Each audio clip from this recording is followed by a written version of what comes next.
All right, what's your number 4 there, buddy? I don't know if I'm going in any set number order, but this was a big one for me when I was a kid. Hey You by Pink Floyd off of The Wall. Oh man, I don't know if you are sticking with the order, but yeah, I can totally agree with this. I remember whenever me and my brother were kids, we had a black light poster of The Wall. When you turn the lights out, it would glow. Mm-hmm. We used to watch the movie all the time with that poster glowing. And I used to love this song. Yeah, I never got to see the movie till I was growing up. I feel like my childhood got robbed. There's something about this album, man. I remember when I was in 5th grade, we had to do a little survey around the class, and they asked our favorite things. And for favorite song, I put "Hey You" by Pink Floyd. I think my teacher about shit her pants. Wow. Why the fuck is this kid listening to this shit? Hey, I listened to Sabbath and whatnot back when I was a kid too, but I never knew any of the songs. The main thing that drew me in about not just this song, but the whole album, is the lyrics. The lyrics that Roger Waters wrote for this album struck a nerve with a kid in the struggle. Oh, considering he was in that struggle too, man. Yeah, the lyrics, this is about isolation, abandonment, all sorts of these different things and feelings. And I was a kid, kind of sensitive. I had a lot of feelings. I felt a lot. And a lot of the music I listened to is mirrored that, maybe. I can see that. For me, the first time I got to hear this is, I think I heard it on the radio a lot. And I was like, it's okay. But, you listen to songs on the radio as you're driving around. I don't think you can really appreciate music. Or at least whenever I first heard it, I was not in that appreciative way. What got me was whenever I first went to college and I was living in the dorms. Oh, excuse me. And I was living in the dorms. Pink Floyd's The Wall. I think Dream Theater's Scenes from a Memory. And I can't even remember the other ones. I know I listened to a lot of Jimmy Eat World and whatnot. But it was whenever I got to college, I started trying to expand my listening virato. And I kept remembering my brother telling me about how great The Wall is. And I also got into this album a lot after the passing of my father. And it just really struck a nerve with me, every single song did. And, it kind of reflects, in the lyrics, like you said, because some of the songs and, how the video is about losing.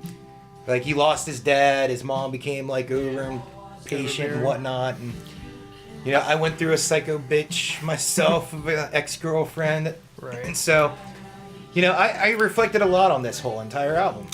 I've been trying to capture a feeling that I had when I was a kid. This song and Stairway to Heaven, I remember listening to them late at night when I was in grade school. And I was closing my eyes, just listening to the music and the words. And I was up until 5 in the morning. I had to go to school the next day, but it gave off such a weird feeling. I felt so fucking good. I've been trying to capture that feeling. Man. For a long time. Well, I hope you do capture it again. I think people have heard enough of this song. They should know. What's your number 3, good sir? Number 3, I'm going to go with Drain You by Nirvana. Such a good love song. Twisted. It's a twisted love song, but it's good. I mean, if you want to express how you feel about someone, this is a nice way to say it. When I think of expressing myself to somebody, it's totally Drain You, let me tell you.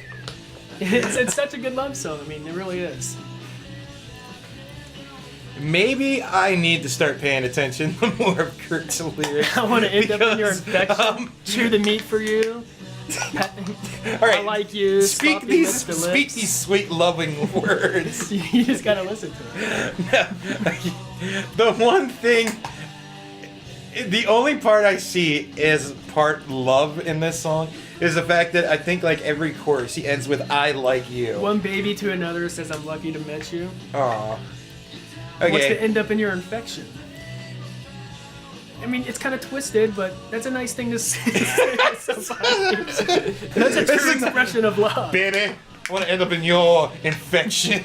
like Give me them crabs. All right, from one man to another, sir. I've gotten that email of, you go around, you mess with some random people, and then they're like, oh, by the way, you should go get checked. You know what I said after that? Fucking bitch. Okay? I was mad, Luckily, I think all cleaned. Passed that test. I was so proud of myself. I was going to get checked, but I think I was manifesting the itching. Oh, you just imagined it all. it's still kind of. I want to be you. I want your infection. Anyways, I remember my brother brought home Nevermind when I was a kid. And I used to always go through his collection when he was away. And I would put this album in and have self-mosh pits in my room, destroying shit, running around. Nevermind. Good album when I was a kid. Oh, yes. I appreciated it, after said fact. Yeah, I kind of didn't really appreciate, didn't understand until I got older, really, but... All right, well, you're going to like mine. This is this I feel has been an oldie but a goodie that I think everybody can get behind. My number 3's choice was Basket Case by Green Day. Fucking good one. Oh, it was.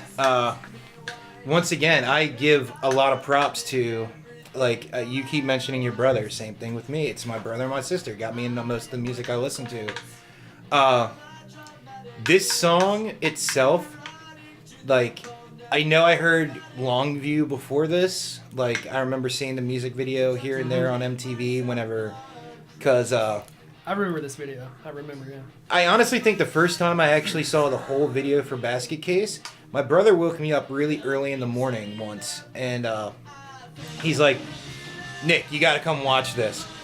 So we go downstairs, and it's almost 6 a.m. It's 5:55 or something.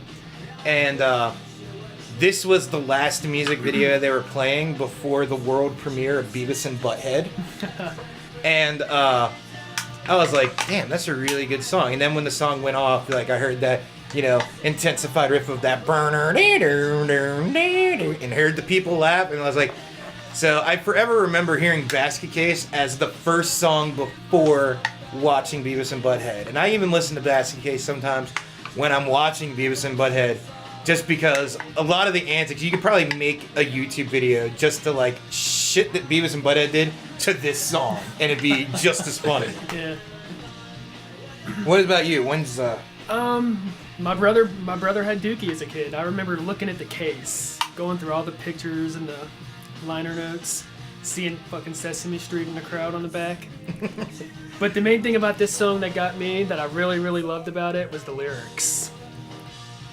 Man, I'm a sucker for words. I'm not gonna lie. As a kid, I give myself the creeps. That's fucking crazy. I'm not gonna lie. As a kid, I never paid that much attention to lyrics. When I grew up, I started. It was I should start paying attention to these lyrics because they're really good. And I'm fucking neurotic too, so this is a great song. I love this song. It just worked in both senses for you.